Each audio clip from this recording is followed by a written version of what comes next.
గత 10 ఏళ్లలో ఎప్పుడూ లేనంతగా ఏడాది గంజాయిపై ఉక్కుపాదం మోపుతున్నామని ఆంధ్రప్రదేశ్ డీజీపీ గౌతమ్ సవాంగ్ అన్నారు. మాదక ద్రవ్యాల నియంత్రణపై ఏపీలో అన్ని జిల్లాల పోలీసు ఉన్నతాధికారులతో రాజమండ్రిలో డీజీపీ సమీక్షా సమావేశం నిర్వహించారు. సీఎం జగన్ ఆదేశాల మేరకు నెల రోజుల్లోగా గంజాయిపై లోతైన అధ్యయనం చేశామని వెల్లడించారు. ఆంధ్ర ఒడిశా మధ్య గంజాయి సమస్య దశాబ్దాలుగా ఉందని వెల్లడించారు. నర్సాపూర్లో హెరాయిన్ వ్యవహారంతో ఏపీకి సంబంధం లేదని స్పష్టం చేశారు. పోలీసు వ్యవస్థపై రాజకీయంగా విమర్శలు వద్దని డీజీపీ గౌతమ్ సవాంగ్ హెచ్చరించారు. సో ఇంకా రాబోయే రోజుల్లో కూడా మీరందరూ చూస్తారు how we will be cracking down. ఈ గాంజాది సమస్య ఇది కొత్త సమస్య కాదు, ఇది ఎప్పుడో దశాబ్దం నుంచి ఉన్నాయి. ఇది this is a problem which is persisting and prevailing. It has been existing since several decades.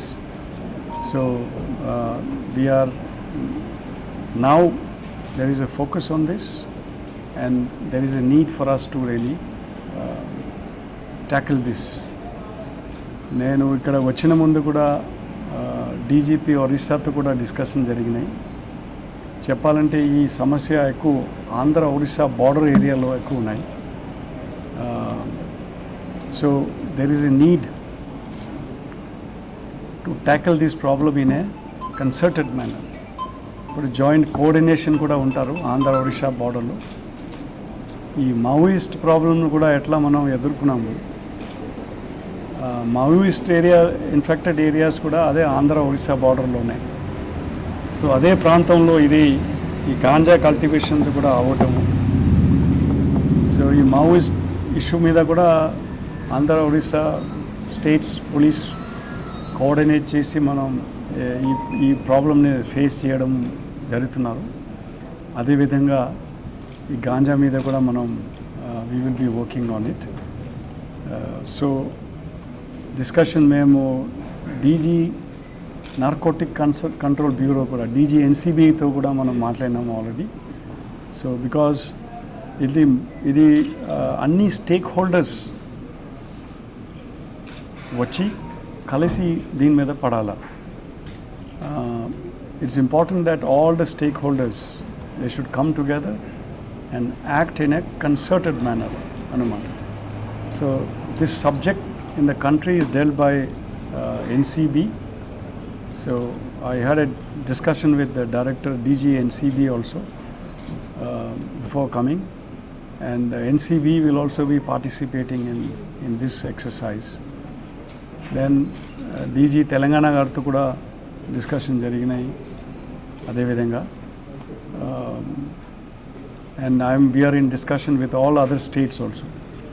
Endukante ee network ee trade sambandhinchina vallu kuda baita vallu kuda untaru ekku mandi. ఉదాహరణ last 1 yearలో 470 out of the state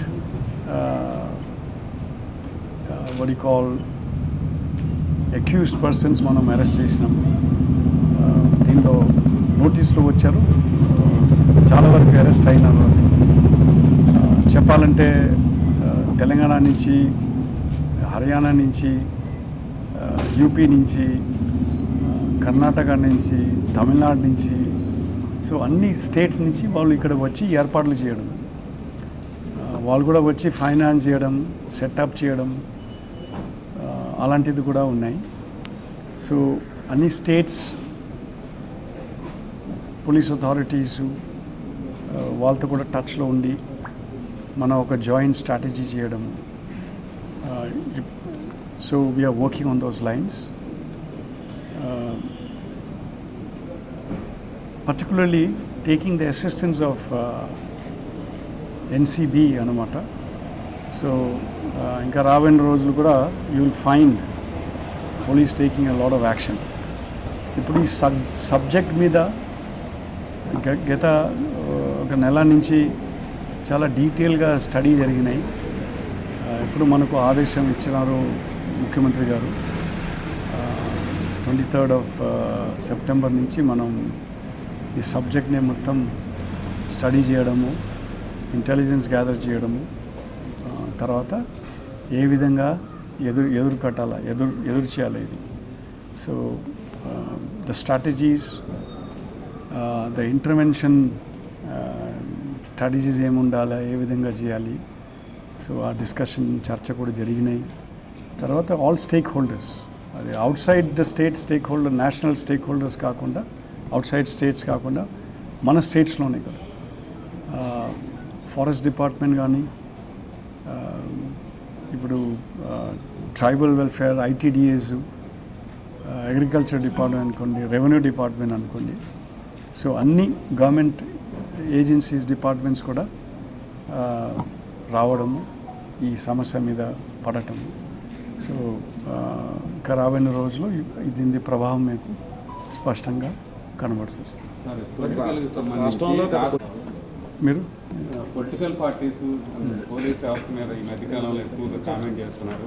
అట్లాగే honourable high court కూడా తరచుగా ఆక్షేపణ చేస్తుంది. లోటుపాట్లు సరి చేసుకోవడానికి department పరంగా ఈ గత ముంద్రా పోర్ట్లో ఒక నెల క్రితం ఏదో 3000 kgs of heroin they caught there DRI officials. అప్పటి నుంచి ఇది పొలిటికల్గా, రాజకీయంగా రకరకాల స్టేట్మెంట్స్ ఇవ్వడం జరుగుతున్నారు. నేను మళ్ళీ చెప్తున్నాను, ఏది ఆ ముంద్రా పోర్ట్లో హెరోయిన్ దొరికిన డ్రగ్స్ ఆంధ్రప్రదేశ్తో సంబంధం లేదు. ఓకే, చాలాసారి చెప్పినాము. ఈవెన్ దెన్ ఉట్టి ఆరోపణలు చేస్తున్నారు, ఈ అపద ప్రచారం చేస్తున్నారు. అది ఉట్టి మేము కాదు, డిఆర్ఐ అఫీషియల్స్ కూడా ఒకసారి కాదు, వాళ్ళు కూడా చాలాసారి క్లారిటీ ఇచ్చారు. మనం కూడా, మన స్టాఫ్ కూడా డిఆర్ఐ అఫీషియల్స్తో టచ్లో ఉన్నారు. నేనే స్వయంగా డిఆర్ఐ చీఫ్తో కూడా డిస్కషన్ జరిగినాయి. ఆ కేసు ఇప్పుడు డిఆర్ఐ చేసిన తర్వాత ఇప్పుడు ఎన్ఐఏ ఇన్వెస్టిగేట్ చేస్తున్నారు. సో ఎన్ఐఏ వాళ్ళు కూడా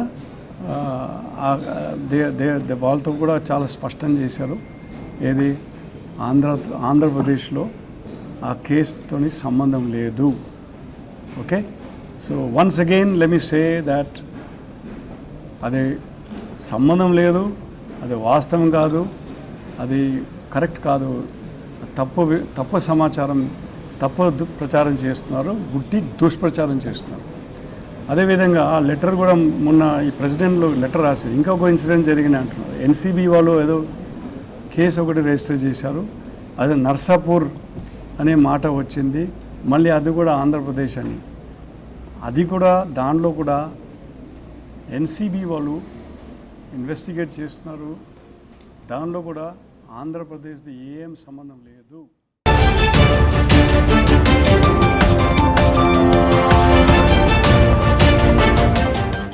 ముఖ్యమంత్రి వైఎస్ జగన్మోహన్ రెడ్డి మతి తప్పి రాష్ట్రంలో గతిలేని పాలన సాగిస్తున్నారని Rajamahendravaram rural MLA TDP politburo సభ్యులు గోరెంట్ల బుచ్చయ్య చౌదరి మండిపడ్డారు. ఆయనకు మానసిక చికిత్స అందిస్తే తప్ప మళ్లీ పరిస్థితి మెరుగుపడదని విమర్శించారు. స్థానిక గాంధీపురంలో ఉన్న గోరెంట్ల నివాసంలో మంగళవారం జరిగిన విలేకరుల సమావేశంలో ఆయన మాట్లాడుతూ రాష్ట్రాన్ని మాదక ద్రవ్యాల రవాణాకు అడ్డాగా మార్చేశారని, సారా గబ్బు కడుతుందని, ప్రభుత్వ పెద్దలే కొత్త బ్రాండ్ల మద్యాన్ని డిస్టిలరీల నుంచి ప్రభుత్వం మద్యం దుకాణాలకు సరఫరా చేస్తున్నారని ఆరోపించారు. ప్రభుత్వం అరాచకాన్ని ప్రశ్నిస్తున్న టీడీపీ నాయకులు పార్టీ కార్యాలయాలపై దాడులు చేస్తూ ప్రభుత్వమే ఉగ్రవాదాన్ని ప్రేరేపించేలా వ్యవహరిస్తుందని మండిపడ్డారు. పోలీస్ వ్యవస్థ పూర్తిగా భ్రష్టు పట్టిపోయిందని, టీడీపీ నాయకులపై తప్పుడు కేసులు బనాయిస్తున్నారని ధ్వజమెత్తారు.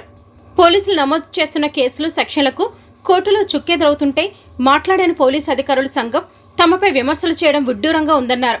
ప్రభుత్వాలు వస్తుంటాయి పోతుంటాయని పోలీస్ శాఖ నిష్పక్షపాతంగా వ్యవహరించకపోతే మాత్రం పరువు పోవడం ఖాయమన్నారు. ఆర్థిక ఉగ్రవాది చేతిలో రాష్ట్రం నష్టపోతుందని, ప్రభుత్వ ప్రేరేపిత ఉగ్రవాదంతో ప్రజలకు తీవ్ర నష్టం జరుగుతుందన్నారు. ఈ వ్యవహారాలపై మాజీ ముఖ్యమంత్రి నారా చంద్రబాబు నాయుడు రాష్ట్రపతికి వినతిపత్రం అందించడం జరిగిందన్నారు. రాష్ట్రంలో చెలరేగిపోతున్న మద్యం, మైనింగ్, సారా, మాదక ద్రవ్యాల మాఫియాకు అడ్డుకట్ట వేయాలని కోరారని తెలిపారు. రాష్ట్రంలో చెలరేగిపోతున్న మద్యం, మైనింగ్, సారా, మాదక ద్రవ్యాల మాఫియాకు అడ్డుకట్ట వేయాలని కోరారని తెలిపారు. రాజమహేంద్రవరం ఎంపీకి పరిసర గ్రామాల్లో జరుగుతున్న సారా రవాణా కనిపించడం లేదా అని ప్రశ్నించారు. నరసాపురంలో లెహంగాల మాటున మత్తు పదార్థాలు పట్టుబడితే దానికి ఏం సమాధానం చెబుతారని నిలదీశారు. ఆవో భూముల్లో ఇళ్ల స్థలాల భూసేకరణ పేరుతో వైఎస్ఆర్సీపీ నాయకులు ఎంత దోపిడీకి పాల్పడ్డారో అందరికీ తెలిసిన విషయమేనని, వాటిని చదును చేసేందుకు ప్రభుత్వం నుంచి ఎంత కొట్టేశారో కూడా ప్రజలు గమనిస్తున్నారన్నారు. ఇసుక ధర 2 యూనిట్ల ధర 10,000 రూపాయలకు పెరిగిపోయిందని, భవన నిర్మాణ కార్మికులు రోడ్డును పడ్డారని ఆందోళన వ్యక్తం చేశారు. సమావేశంలో టీడీపీ నాయకులు వాసిరెడ్డి రాంబాబు, మార్ని వాసుదేవ్, మచ్చేటి శివసత్యప్రసాద్, నక్కా చిట్టిబాబు, వెలుగువంటి ప్రసాద్, యాల శ్రీను తదితరులు పాల్గొన్నారు. ఈ ప్రభుత్వం వచ్చిన తర్వాత వేల ఎకరాల్లో విస్తరించిన గంజాయి సాగు భారతదేశానికే కేంద్ర బిందువుగా మారిపోయింది. ఈ రాష్ట్రంలో ఉత్పత్తి అయిన గంజాయి కోటి కేజీలు ఉత్పత్తి అవుతుందని చెప్పబడతా ఉంది. కేజీ 5,000 రూపాయల చొప్పున ఎన్ని వేల కోట్లు ఈ గంజాయి వ్యాపారంలో నడుస్తుందో, దీని వెనక ఉన్న పెద్దలు ఎవరో, మరి ఎందుకు వాటిని నాశనం చేయలేకపోతూ ఉన్నారు, తోటను ధ్వంసం చేయలేకపోతూ ఉన్నారు, లక్షల కిలోల గంజాయి ఎందుకు పట్టుబడతా ఉంది? కొత్త అవతారాలు లిక్విడ్గా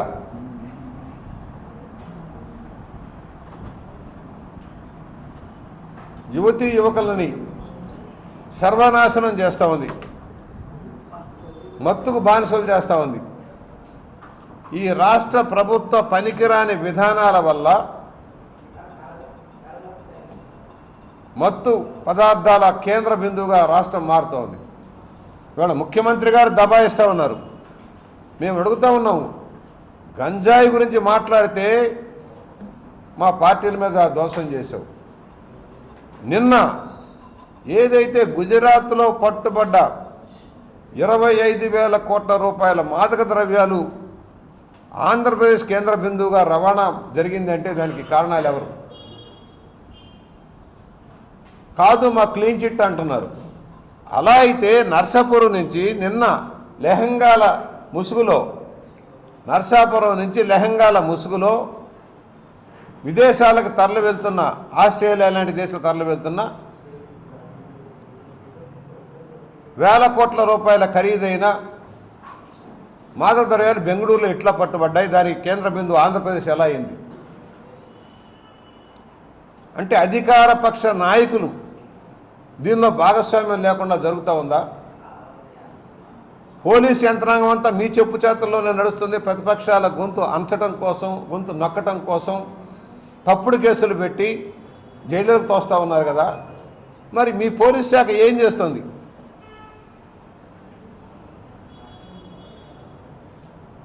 ఈరోజు సారా ఎక్కడ చూసినా సారా కంపు కొడతా ఉన్నాయి. గ్రామాలు కానీ నగరాల్లో పేటలు కానీ సారాతో కంపు కొడతా ఉన్నాయి. దీనికి కారణాలు ఏంటి? ప్రభుత్వం సరఫరా చేసే మద్యం ఉత్పత్తిదారు తాడేపల్లి ప్యాలెస్ నుంచే కార్యక్రమాలు నిర్వర్తిస్తున్నారు. ఉత్పత్తిదారులు వారే, మద్యం రేట్లు పెంచేది వాళ్ళే, పేద ప్రజల ఆస్తిపాస్తులను దోపిడీ చేస్తుంది ప్రభుత్వమే. నేను అడుగుతా ఉన్నాను, ఎక్కడా లేని బ్రాండ్లు president, prime minister, chief minister ఈ బ్రాండ్ల పేర్లు గోల్డ్ మెడల్. మరి దేశంలో ఎక్కడ లేని కొత్త రకాల బ్రాండ్లు సృష్టించి సారాకి రంగేసి విస్కీలు బ్రాంతీలుగా చలామణి చేసి ప్రభుత్వ మద్యం దుకాణాల్లో బిల్లులు ఇవ్వరు, క్యాష్ పేమెంటు. అంటే ప్రభుత్వ పెద్దలే వారి డిస్టిలరీస్ నుంచి సరుకు సప్లై చేసి దొడ్డిదారిన ఈ నగదు తరలించకపోతా ఉన్నారు. అందుకనే బిల్లులు ఇవ్వరు. మీరు కూడా పరీక్ష చేసుకోండి, బిల్లులు ఇస్తున్నారో లేదో, పాత్రికేయ మిత్రులు కూడా. ఎప్పుడైతే మీ మద్యం తక్కువ నాణ్యత కలిగిన మద్యాన్ని అధిక ధరకు అమ్ముతున్నారో సారా ప్రబలిపోయింది. ఎక్కడ చూసినా సారా మహమ్మారి. ఇవాళ బాటిల్స్లో సారా అమ్మే పరిస్థితికి వచ్చింది. పెట్ బాటిల్స్లో, వాటర్ బాటిల్స్ లాగా పెట్ బాటిల్స్లో సారా సప్లై. లీటర్ 100 రూపాయలట. ఏమయ్యా ఎంపీ గారు, మీ కళ్ళకు కనిపించడం లేదా? 5 ఏళ్ళు కష్టపడి సారా లేకుండా చేసాం రాజమండ్రి చుట్టుపక్కల. ఇవాళ ఎక్కడ చూసినా సారా మహమ్మారి. అంటే మీ ప్రోద్బలంతో నడుస్తూ ఉన్నాయా? నేను అడుగుతా ఉన్నా. మీ సహకారం లేకుండానే ఈ విచ్చలవిడి సారా ఎస్పీ ఆఫీస్ చుట్టుపక్కల కోతవేడి దూరంలోనే సారా కాస్తూ ఉన్నారు. లంకల నిండా సారా. ఎవరిది బాధ్యత? పేద ప్రజల గోల్డ్ ఒడగొట్టి ఆ వ్యసనానికి బానిసలు గనక దాన్ని ఆసరా చేసుకొని వేల కోట్ల రూపాయలు ప్రభుత్వ ఖజానాకి, మరికొన్ని వేల కోట్ల రూపాయలు తాడేపల్లి ప్యాలెస్ పెద్దలకి వెళ్తా ఉన్నాయి. ఫలితంగానే ఈ సారా రక్కసి వల్ల లక్షలాది మంది నిరుపేదలు బానిసలైపోయి అనారోగ్యాలకు గురైపోయి ప్రాణాలు కోల్పోతూ ఉన్నారు. దీనికి ప్రభుత్వం బాధ్యత వహించాలి. మా గొంతు నొక్కొచ్చు కానీ వాస్తవ విషయాలను మరుగుపరచలేరు కదా. నోరుంది కదని విచ్చలవిడిగా మాట్లాడితే దానికి భారీ మూల్యం మీరు చెల్లించుకోవాల్సిన పరిస్థితి వస్తుంది.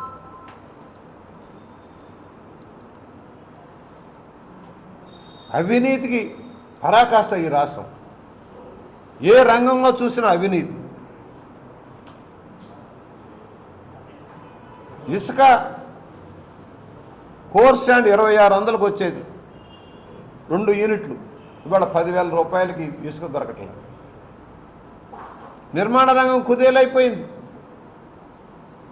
వేలాది మంది కార్మికులు రోడ్ల పాలైపోతున్నారు. అయినా ప్రభుత్వానికి చేమగుట్టినట్లేదు. భారతీయ సిమెంట్స్ సిండికేట్ చేశారు ముఖ్యమంత్రి గారి సారథ్యంలో. సిమెంట్ రేటు ఆకాశానికి వెళ్ళిపోతుంది. రోజుకి 20 రూపాయలు పెరుగుతోంది. పెట్రోల్ డీజిల్ రేట్లు పెరిగినట్టే సిమెంట్ రేటు కూడా రోజుకి 20 రూపాయలు పెంచుకుంటూ పోతూ ఉన్నారు.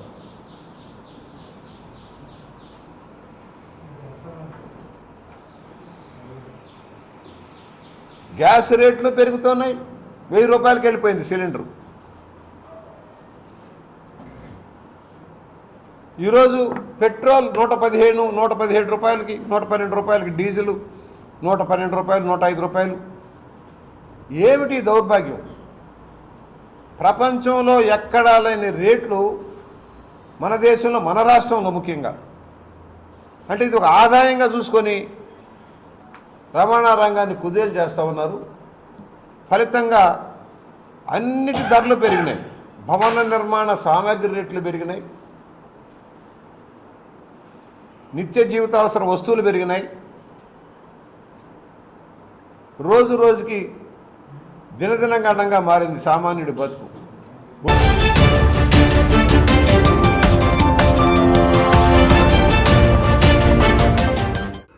రాజమహేంద్రి గోదావరి పరిరక్షణ సమితి చైర్మన్ టీకే విశ్వేశ్వరరెడ్డి ఆధ్వర్యంలో రాజమహేంద్రి మహిళా డిగ్రీ మరియు పీజీ కళాశాల ఎన్ఎస్ఎస్ వాలంటీర్లు విద్యార్థులచే స్థానిక కోట్లింగాల రేవును మంగళవారం ఉదయం శుభ్రం చేశారు. ఈ కార్యక్రమానికి ముఖ్య అతిథిగా సిసిసి ఛానల్ ఎండీ పంతం కొండలరావు పాల్గొన్నారు. పంతం కొండలరావు మాట్లాడుతూ గోదావరి నది ఒక మహానది అని, అటువంటి జీవనదిని కాపాడుకోవడం మనందరి బాధ్యత అని, ఆ బాధ్యతను టీకే విశ్వేశ్వరరెడ్డి భుజస్కంధాలపై వేసుకోవడం గొప్పతనమని, రాజమండ్రి కాలువల నుంచి వచ్చే మురుగునీరు గోదావరి నదిలో కలవకుండా మున్సిపాలిటీ వారు బాధ్యత తీసుకుని మురుగునీటిని శుభ్రం చేసిన తర్వాత నదిలో కలిసేటట్టు చేయాలని, ప్రతి ఘాట్లో పెట్టే పిండాలు పెట్టేటప్పుడు వచ్చే వ్యర్థాలు గోదావరిలో కలపకుండా ప్రతి ఒక్కరూ బాధ్యత తీసుకోవాలని, అప్పుడు మాత్రమే గోదావరి నది కాలుష్యం కాకుండా ఉంటుందని ఆయన అన్నారు. రాజమహేంద్రి గోదావరి పరిరక్షణ సమితి చైర్మన్ టీకే విశ్వేశ్వరరెడ్డి మాట్లాడుతూ గోదావరి పరిరక్షణ అనేది గోదావరి నది ఉన్నంతకాలం నిరంతరాయంగా జరుగుతుందని చెబుతూ, గోదావరి నదిలో వ్యర్థ పదార్థాలను, ప్లాస్టిక్ కి సంబంధించిన వస్తువులను, ఇతర వ్యర్థాలను కలపకుండా సంకల్పం తీసుకుని ప్రతి ఒక్క పౌరుడు ప్రతిజ్ఞ చేయాలని అన్నారు. గోదావరి పరిరక్షణ కార్యక్రమాల్లో పాల్గొన్నటువంటి రాజమహేంద్రి మహిళా డిగ్రీ మరియు పీజీ కళాశాల విద్యార్థులను మొదటగా అభినందించి, విద్యార్థి దశ నుంచే సమాజానికి సేవ చేయాలని ఒక దృఢ సంకల్పం విద్యార్థుల్లో కలిగించడానికి ఇటువంటి కార్యక్రమాలు చేస్తున్నామని అన్నారు. ఈ కార్యక్రమంలో కళాశాల ఎన్ఎస్ఎస్ పిఓ లక్ష్మీ ప్రవీణ, గోదావరి పరిరక్షణ సమితి సభ్యులు వెంకట్, సురేష్ మరియు కళాశాల ఎన్ఎస్ఎస్ వాలంటీర్లు మరియు విద్యార్థులు పాల్గొన్నారు.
గోదావరి నదిని కాపాడాలని, అది జీవనది, అందరికీ ఉపయోగపడేటువంటిది, ప్రజలందరికీ ఆవశ్యకతలో ఉండేటువంటి గోదావరి నదిని, అంత మహానదిని చాలా కలుషితం చేసేస్తున్నటువంటి ప్రజలకు కూడా దీని మీద అవగాహన కల్పించాలనేటువంటి ఒక ముఖ్య ఉద్దేశంతో ఈ పరిరక్షణ సమితిని ఏర్పాటు చేసి ప్రతి వారం ఒక్కొక్క బ్యాంక్ దగ్గర, అంటే విశ్వేశ్వర బ్యాంక్ దగ్గర కానీ, గౌతమి ఘాట్ దగ్గర కానీ, పుష్కరాల రేవు దగ్గర కానీ, ఇటు కోట్లింగేశ్వర స్వామి ఘాట్ దగ్గర ఈరోజు ఇలాగా ప్రతి వారం తమ విద్యార్థులతోటి, అలాగే సేవా కార్యక్రమాల మీద ఉత్సుకత చూపించేటువంటి కొంతమంది కార్యకర్తలతోటి పరిశుభ్రత ముందు ముఖ్యంగా ఏంటంటే పరిశుభ్రత చాలా అవసరం అనేటువంటిది ఘాట్ల దగ్గర శుభ్రంగా ఉంచడం, అలాగే గోదావరిలో ఈ నాజు కానీ లేకపోతే ఆ కాడలో ఏదైతే ఉంటుందో అవి గడ్డి ఇటువంటి మొలుస్తున్నటువంటి అన్నీ కూడా తొలగించడం చేస్తున్నారు. ఇది ఎంత చేసినప్పటికీ ఇది మహానది, ఇందులో మనం ఒక నీటిలో ఒక బిందువు లాంటి వాళ్ళు మనం చేసే సేవా కార్యక్రమం. ఇది ప్రజలందరూ కూడా గుర్తించి ముఖ్యంగా ఇటువంటి సేవా కార్యక్రమాలు ఆయన సహకరిస్తూ తోడ్పడాలని, రెండవది ప్రజలు కూడా నీటిలో స్నానం చేయడానికి వచ్చేటప్పుడు మనం చేసేసి వెళ్ళిపోతున్నాం అనుకోవడం కాకుండా పక్క వాళ్ళకు కూడా పరిశుభ్రంగా ఉంచాలి అని మీకు భావన కలిగినట్లయితే ముందు అందులో గుడ్డలు వేయడం, లేకపోతే గాజులు అయ్యి పగలగొట్టేసి ఆ గాజులు అందులో వేయటం, లేకపోతే ఈ పిండాలు అవి చేసేటప్పుడు తీసుకొచ్చి డైరెక్ట్గా అరిటాకులతో అందులో కలపడం, ఇటువంటివన్నీ. అలాగే మురికి కాలువలోంచి నీరు మన అక్కడ తీసుకొచ్చిన తర్వాత తుమ్మల దగ్గరికి వచ్చి డ్రైనేజ్ దగ్గర తీసుకొచ్చేటప్పటికి అందులో నల్ల ఛానల్లోకి తీసుకొచ్చేటప్పుడు ఆ సిస్టమ్ని ఇవన్నిటిని కూడా మనం వ్యతిరేకించాలి. ప్రజలందరూ కూడా అవగాహన కల్పించుకోవాలి. ముఖ్యంగా నేను చేసి వెళ్ళిపోతున్నానా లేదా అనుకుంటే మరుసటి రోజు నువ్వు వచ్చేటప్పటికి నీ ఒంటి మీద కూడా అదే టైపు గుడ్డలో ఆ మురికి మనకు అంటుకుంటుంది అన్నది భావించాలి. ఇందులో మున్సిపాలిటీ వాళ్ళు కూడా గోదావరి పరిరక్షణ సమితి చేసేటువంటి దాన్ని చాలా ఆనందిస్తూ వాళ్ళు కూడా పూర్తి సహాయ సహకారాలు మున్సిపల్ కార్పొరేషన్ కమిషనర్ గారు కానీ, మన హెల్త్ ఆఫీసర్ గారు కానీ, వాళ్ళ శానిటేషన్ సిబ్బంది అంతా కూడా ఇందులో సహకరిస్తున్నారు. మన రాజమహేంద్రి మహానగరానికి మరి గోదావరి అనేది చాలా అదృష్టం. ఎందుకంటే ఈ గోదావరి అనేది పరివాహక ప్రాంతంలో నివసించాలని అందరూ కూడా కోరుకుంటారు. కానీ ఏంటంటే ఇక్కడ మన రాజమండ్రిలో మనకు ఉన్న చాలా ఘాట్లు ఉన్నాయి. ఇక్కడ దగ్గర దగ్గర 14 ఘాట్లు ఉన్నాయి. కానీ ఏంటంటే అవి పరిశుభ్రంగా ఉండవు. ఎవరన్నా గోదావరి పవిత్రమైన గోదావరి నదిలో స్నానం చేద్దామంటే ఆ నదిలోకి వెళ్ళి స్నానం చేసే పరిస్థితులు ఉండవు. అలాగే ఇక్కడ రాజమండ్రి మున్సిపల్ కార్పొరేషన్ ద్వారా మరి ఏదైతే వాటర్ సప్లై చేస్తున్నారో ఆ వాటర్ పాయింట్ దగ్గరికి వచ్చేలాగా ఈ పేపర్ మిల్ కాలుష్యం కానివ్వండి, అలాగే ఇక్కడ శ్మశానాలు, కోట్లింగాల శ్మశానాలు వచ్చే బూడిద, ఇవన్నీ కూడా గోదావరిలో కలిసిపోవడం వల్ల రాజమండ్రి ప్రజలకి సరైన తాగునీరు కూడా అందలేని పరిస్థితి ఇవాళ ఉంది. ఏదైతే మరి మున్సిపాలిటీ వాళ్ళు కొంతవరకు ప్యూరిఫై చేసి వాటర్ సప్లై చేస్తున్నప్పటికీ కూడా మరి అది తాగటం వల్ల ఎంబీబీఎస్ అనేకటువంటి బాడీ వీక్నెస్ అటువంటి అనేకమైనటువంటి వ్యాధులు రావటం జరుగుతుంది. ఇవాళ పేపర్ మిల్లులో వచ్చేటువంటి ఎఫ్లెంట్ని తూర్పులంక తీసుకెళ్ళి అక్కడ డైరెక్ట్గా గోదావరిలో కలుపుతున్నారు. ఈ విషయాన్ని పొల్యూషన్ కంట్రోల్ బోర్డు చైర్మన్కి దృష్టికి తీసుకెళ్ళాం 2 నెలల క్రితం. ఆయన ఏ రకమైనటువంటి స్పందన లేదు. అందువల్ల ఈ విషయాన్ని నేషనల్ గ్రీన్ ట్రిబ్యునల్ అని ఉందండి, ఆ సంస్థ ఇమీడియట్గా యాక్షన్ తీసుకుంటారు. ఐఏఎస్ ఐపీఎస్ క్యాడర్ల వాళ్ళతో కమిటీ వేసి స్టడీ చేసి దాని మీద యాక్షన్ తీసుకోవడం జరుగుతుంది. మరి త్వరలోనే 1 వారం రోజుల్లో ఈ పేపర్ మిల్ పొల్యూషన్ మీద నేషనల్ గ్రీన్ ట్రిబ్యునల్లో మరి కేసు ఫైల్ చేయాలని చెప్పి అనుకుంటున్నాం. కేసు ఫైల్ చేస్తే ఇమీడియట్గా ఈ దాని మీద యాక్షన్ తీసుకోవడం జరుగుతుంది. అలాగే మా మెయిన్ ఉద్దేశం ఏంటంటే రాజమండ్రిలో ఉన్నటువంటి ఘాట్లన్నీ కూడా శుభ్రంగా ఉంచడం మెయిన్. రెండవది ఏంటంటే రాజమండ్రిలో ఉన్న ప్రజలందరికీ కూడా శుభ్రమైన తాగడానికి మంచినీరు ఇవ్వాలనేది కూడా ఉద్దేశం. మన విశ్వేశ్వరరెడ్డి గారి ఆధ్వర్యంలో సారథ్యంలో అద్భుతంగా ఈ గోదావరి బండ్స్ని క్లీన్ చేయటం, శుభ్రం చేయటం అనే కార్యక్రమం మొన్న రాజశేఖర రెడ్డి గారి పుట్టినరోజు నుంచి స్టార్ట్ చేశారు. ప్రతి వారం ఒక వినూత్నమైన కార్యక్రమాలు తీసుకొచ్చి చేస్తున్నారు. మొన్న నాకు అన్నిటికీ నచ్చింది, మన భిక్షాటకులు ఉంటే వాళ్ళందరినీ మోటివేట్ చేసి వాళ్ళందరితో కూర్చోబెట్టి వాళ్ళకి డబ్బులు ఇచ్చి భోజనం పెట్టి వాళ్ళతో క్లీన్ చేయించారు. అది అద్భుతమైన స్టెప్. అలా ప్రతి వాళ్ళు అలాగే పబ్లిక్ కూడా ఇన్వాల్వ్ అయ్యి వాళ్ళు ఒక అసోసియేషన్గా ఫామ్ అయ్యి ఇలా డెవలప్ చేస్తూ ఉంటే మాకు సహకరిస్తున్నట్టు ఉంటుంది, గోదావరి బాగుపడుతుంది. నమస్తే.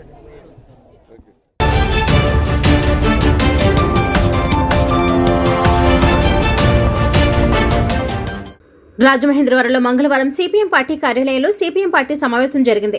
పెరిగిన పెట్రోల్, డీజిల్, గ్యాస్ ధరలకు నిరసనగా అక్టోబర్ 28 ఉదయం 10 గంటలకు శ్యామల సెంటర్లో అన్ని వామపక్ష పార్టీలతో ధర్నా నిర్వహిస్తున్నామని సిపిఎం పార్టీ జిల్లా కార్యదర్శి టి అరుణ్ తెలియజేశారు. జిల్లాలో అన్ని మండల కేంద్రాల్లో నిరసనలు జయప్రదం చేయాలని పిలుపునిచ్చారు. టి అరుణ్ మాట్లాడుతూ పెట్రోల్, డీజిల్ ధరలు రోజువారీ పెంపుదలను తీవ్రంగా ఖండించారు. వీటి వల్ల ప్రజలపై అనూహ్యమైన రీతిలో భారాలు పడుతున్నాయని, దీనికి తోడు వంట గ్యాస్ ధర కూడా విపరీతంగా పెరుగుతుందని, ఇది మొత్తంగా ఆర్థిక వ్యవస్థలో ద్రవ్యోల్బణానికి ఆజ్యం పోస్తుందని, రవాణా వ్యయం పెరిగి ఆహారం, కూరగాయలు, పాలు, ఇతర నిత్యావసరాల ధరలు పెరుగుదలకు దారితీస్తుందని తెలిపారు. పెట్రోలియం ఉత్పత్తులపై పెంచిన కేంద్ర ఎక్సైజ్ సుంకాల మొత్తాలను ఉచిత వ్యాక్సినేషన్కు మోడీ ప్రభుత్వం అమలు చేస్తున్న వివిధ సామాజిక పథకాల కోసం ఉపయోగిస్తున్నామని కేంద్ర మంత్రులు ప్రకటనలు చేస్తున్నారని, ప్రజలు అధిక ధరలు చెల్లిస్తుంటే టీకాలు ఉచితం కాదు, వాటి కోసం ప్రజలు తమకు తాము చెల్లిస్తున్నారని అనడం చాలా హాస్యాస్పదమన్నారు. వ్యాక్సినేషన్ కోసం బడ్జెట్లో కేటాయించిన 35,000 కోట్ల రూపాయలు ఏమయ్యాయంటూ ప్రశ్నించారు. కేంద్ర ప్రాయోజిత పథకాలకు, సబ్సిడీలకు బడ్జెట్లో ఇప్పటికే 4 లక్షల కోట్ల రూపాయలు కేటాయించారని, ఈ డబ్బంతా ఎక్కడికి పోయిందని ప్రశ్నించారు. ఇది మోడీ ప్రభుత్వం తన రోజువారీ విపరీత ఖర్చుల కోసం ఆదాయాలను సమకూర్చుకునేందుకు ప్రజలను కొల్లగొట్టడం తప్ప మరొకటి కాదు అని అన్నారు. ఈ ధరల పెరుగుదలను నిరసిస్తూ దేశవ్యాప్తంగా నిరసన కార్యాచరణకు కమిటీ పిలుపునిచ్చిందని, గ్రామాలు, తాలూకా స్థాయి నుండి పట్టణాలు, నగరాల వరకు జిల్లా వ్యాప్తంగా నిరసనలు చేపట్టాలని పిలుపునిచ్చారు. ఈ సమావేశంలో సిపిఎం నాయకులు SS Murthy, I Subrahmanyam, B Pavan, B Purnimaraju, Ashok తదితరులు పాల్గొన్నారు. నిరసనగా గ్యాస్, పెట్రోల్, డీజిల్ ధరలు సామాన్యుల నెత్తి మీద భారం మోపుతున్నటువంటి మోడీ ప్రభుత్వ విధానాల నిరసనగా ఈ అక్టోబర్ 28వ తారీఖున దేశవ్యాప్త నిరసనలకి వామపక్ష పార్టీలు పిలుపునిచ్చినాయి. అక్టోబర్ 28న రాజమహేంద్రవరం జిల్లాలో అన్ని మండల కేంద్రాల్లో కూడా నిరసన కార్యక్రమాల్లో చేయాలని చెప్పని వామపక్ష పార్టీ శ్రేణులకి, సిపిఎం పార్టీ శ్రేణులకి పిలిపిస్తూ ఉన్నాం. ప్రజలందరూ కూడా స్వచ్ఛందంగా నిరసనలో పాల్గొని చెప్పని పిలిపిస్తూ ఉన్నాం. మనం ఇప్పుడు దీన్ని అడ్డుకొని పోరాటం చేయకపోతే ఈ ప్రభుత్వం 200 రూపాయలు పెట్రోల్, డీజిల్ ధరలు చేస్తుంది. ఇవాళ గ్యాస్ 1000 రూపాయలకు వచ్చింది, దాన్ని 1500 చేసినా ఆశ్చర్యపోనక్కర్లేదు. పెట్రోల్, డీజిల్ ధరలను పెంచి సామాన్యులను అడ్డు విరిచి కార్పొరేట్ల జేబులు నింపుతున్నటువంటి మోడీ ప్రభుత్వ విధానాలని నిరసించాలని చెప్పని ప్రజలకు పిలుపునిస్తూ ఉన్నాం. 28వ తారీఖు నిరసనలో పాల్గొనని చెప్పని ప్రజలను విజ్ఞప్తి చేస్తూ ఉన్నాం.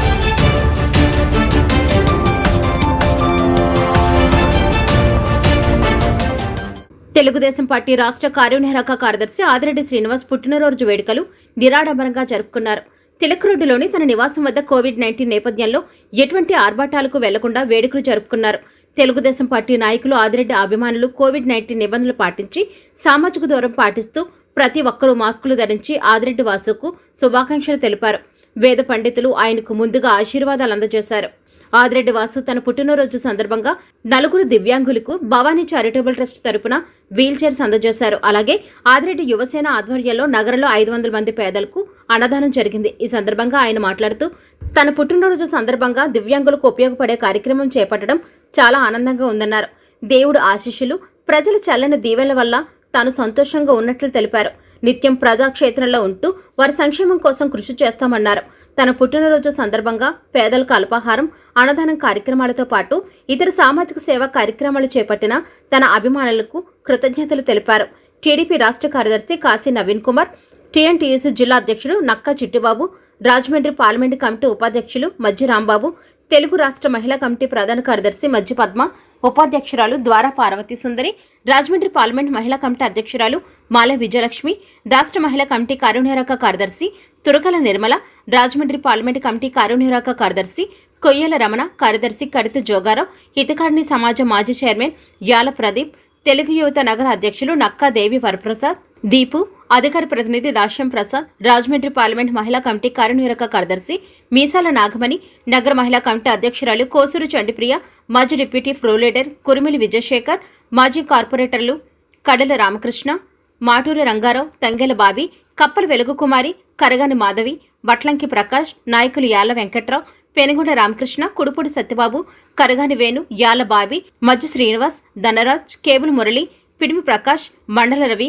సలాది ఆనంద్, శివ, కంటిపూడి రాజేంద్ర ప్రసాద్, గరికిని రామారావు, బుడ్డిగ గోపాలకృష్ణ, బుడ్డిగ రవి, రాజు, అచ్యుత రామారావు, అంజి, గోవింద్, తోట కిరణ్, సాయి, రేగటి సూరిబాబు, యాల శ్రీను, జక్క ఆదినారాయణ, శెట్టి జగదీష్, ఎంఎన్ రావు, జక్కంపూడి అర్జున్, అట్టాడ రవి, రంగారావు, రంగారపు రామకృష్ణ, ఉప్పులూరు విశ్వనాథరాజు, పాలిక శ్యామ్, బొర్రా చిన్ని, ఈతలపాటి కృష్ణ, నీలాప వెంకటేశ్వరరావు, నాయుడు మాస్టర్, తులసి, వీరారాము, కేవీ శ్రీను, బేసరి చిన్ని, కవలూరు వెంకట్రావు, జయరాం, చనపతి సత్యబాబు, మండల నాయుడు, అజిజ్, మున్నిషా, బ్రహ్మాజీ, తుల్లి పద్మ, అజీజ్, అప్సరి, మెహబూబ్ నూరల్లా, లచ్చిరెడ్డి వాసు, ఈతలపాటి రవి, బంగారు నాగేశ్వరరావు, లక్ష్మి అన్నవరం, ప్రతాప్, కొడమల శ్రీను, రమేష్, జి శ్రీనివాస్, కిలపర్తి నాగభూషణం, పర్ల గిరిజ, కంచిపాటి గోవింద్, బషీర్, దమర్ సింగ్ బ్రహ్మాజీ, విశ్వనాథరాజు, బండారు శ్రీను, హెరిటేజ్ శ్రీను, కానేటి ప్రభు, కానేటి కృపామణి, పలివెల రాంబాబు, పలివెల లలితాదేవి, దుత్తరపు గంగాధర్, బషీర్, నాగు, రఫీక్ రాజా, టిఎన్ఎస్ఎఫ్ సాయి, కరి సూర్యనాయుడు, నక్కా సంతోష్, ముల్ల వెంకటరాజు, దేవచౌక్ వర్తక సంఘం ప్రతినిధులు అధిక సంఖ్యలో ఆదిరెడ్డి అభిమానులు హాజరై ఆదిరెడ్డి వాసుకు జన్మదిన శుభాకాంక్షలు తెలిపారు. పుట్టినరోజు శుభాకాంక్షలు తెలియజేయడానికి వచ్చిన తెలుగుదేశం పార్టీ కుటుంబ సభ్యులు, మా శ్రేయభిలాషులు, అభిమానులందరికీ కూడా పేరు పేరున నమస్కారాలు. గత 3 దశాబ్దాలుగా రాజకీయ జీవితంలోనే నాన్నగారు ఏదైతే సేవ చేస్తున్నారో దాన్ని కొనసాగించే విధంగా మేము ముందుకు రావడం జరిగింది. ఈరోజు ఆయన యొక్క అభిమానులు కానివ్వండి, అమ్మగారు మేయర్ చేసినప్పుడు ఆవిడ చేసిన సేవకు అనుగుణంగా ఆవిడ యొక్క అభిమానులు కానివ్వండి, ఈరోజు నా సతీమణి ఎమ్మెల్యేగా ఉన్నారు. అంటే రాజకీయ నేపథ్యంగా ఏదైతే కొనసాగుతూ ఉందో తప్పకుండా మా యొక్క అభిమానుల యొక్క బలం వల్లే ఈ రోజున వారి యొక్క ఆశీస్సుల వల్లే, ఏదైతే శ్రేయభిలాషుల యొక్క ఆశీస్సుల వల్లే ఈరోజు మేము ఇలా ఉన్నాం. ఈరోజు ఏదైతే వాళ్ళందరూ కూడా అభిమానంగా వచ్చి శుభాకాంక్షలు తెలియజేస్తూ ఉన్నారో అది మా మీద రెట్టింపు బాధ్యత పెంచుతూ ఉంది. దానికి అనుగుణంగా ఎప్పుడు కూడా ప్రజా జీవితంలో అందుబాటులో ఉంటూ ఏ విధమైన అవినీతికి తావు ఇవ్వకుండా కష్టపడతామని సందర్భంగా తెలియజేస్తాం.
పోలీస్ అమరవీరుల సంస్కరణ దినోత్సవ వారోత్సవాల్లో భాగంగా ఈ రోజు ఆంధ్రప్రదేశ్ రాష్ట్ర DGP Gautam Sawang, Eluru range DIG KV Mohan Rao, urban జిల్లా ఎస్పీ ఐశ్వర్య రస్తోగి కలిసి కోవిడ్ పాండమిక్ సమయంలో ఫ్రంట్ లైన్ వర్కర్స్తో పాటు వైరస్ నిర్మూలనలో శ్రమించి కోవిడ్ బారిన పడి విధి నిర్వహణలో అమరులైన అర్బన్ జిల్లా హెచ్సి 2391 కట్ట వీర వెంకట రమణ నివాసానికి వెళ్లి ఆయన చిత్రపటానికి పూలమాలలు వేసి నివాళులర్పించారు. మీకు అండగా మేమంతా ఉన్నామని, వారి కుటుంబ సభ్యులకు భరోసా ఇచ్చి అమరవీరుల కుటుంబాల సంక్షేమానికి పోలీస్ డిపార్ట్మెంట్ అధిక ప్రాధాన్యత ఇస్తుందని, వారికి ఎల్లప్పుడూ అండగా ఉంటుందని ఈ సందర్భంగా డీజీపీ వారికి భరోసా కల్పించారు.